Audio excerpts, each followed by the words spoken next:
के नाम की महिमा हो आप सभी को। जय मसीह की। दैनिक एक मिशनरी जीवन में आज की मिशनरी में हम बात करेंगे जॉन गिब्सन पैटन के बारे में।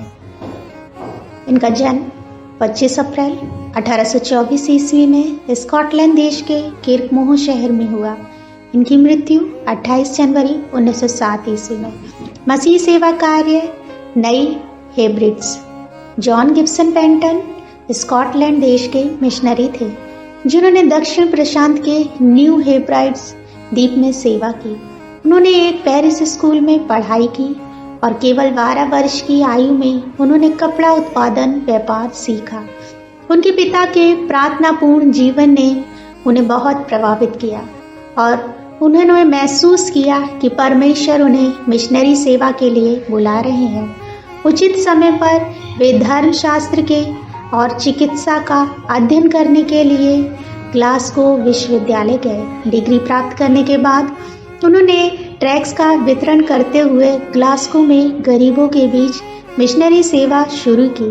सन 1858 में उन्हें रिफॉर्म्ड प्रेस्बिटेरियन चर्च का एक मिशनरी के रूप में नियुक्त किया गया और दक्षिण प्रशांत के द्वीपों में सेवा के लिए भेज दिया गया।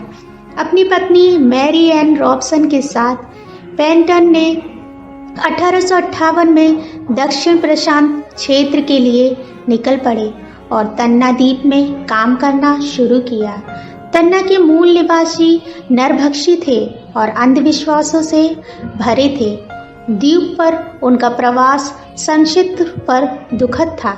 वहां उन्होंने कुछ महीने के भीतर अपनी पत्नी और बेटे को मलेरिया के कारण खो दिया।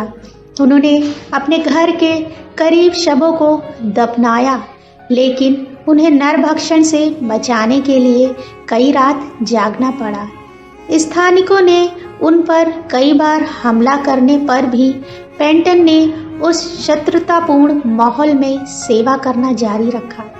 एक बार जब वे इस तरह के एक हमले से बचने के लिए भाग रहे थे, एक मिशनरी जहाज ने उन्हें सही समय पर बचाया।